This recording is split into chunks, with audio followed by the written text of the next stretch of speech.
মনে রাখবেন, এরকম দুনিয়ার বুকে মজলিস হলে হাদিসে আছে, রাসূলুল্লাহ সাল্লাল্লাহু আলাইহি ওয়াসাল্লাম বলেছেন, আল্লাহর কিছু মালাইকা সাইয়াহিন আছে, যারা ঘুরে বেড়ায়, এরকম ফেরেশতা আছে।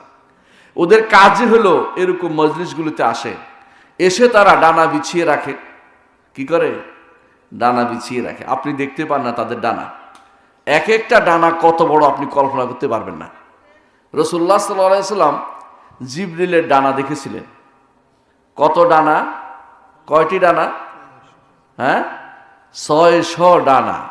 সিত্ত মিয়াতু জানা, 600 ডানা ফেরেশতাদের আছে। যার একেবারে কম ডানা তার 2টা ডানা, 3 আছে, এর বাড়তি ইয়াজিদু ফিল খালকি মা, যাকে ইচ্ছা আল্লাহ সর্বোচ্চ দিচ্ছেন জিবরিলকে, তিনি হচ্ছেন 600 ডানা বিশিষ্ট। ফেরেশতারা ডানা বিছিয়ে রেখেছেন এখানে। আর এখানে আল্লাহর পক্ষ থেকে রহমত নাজিল হচ্ছে, প্রশান্তি সাকিনা নাজিল হচ্ছে।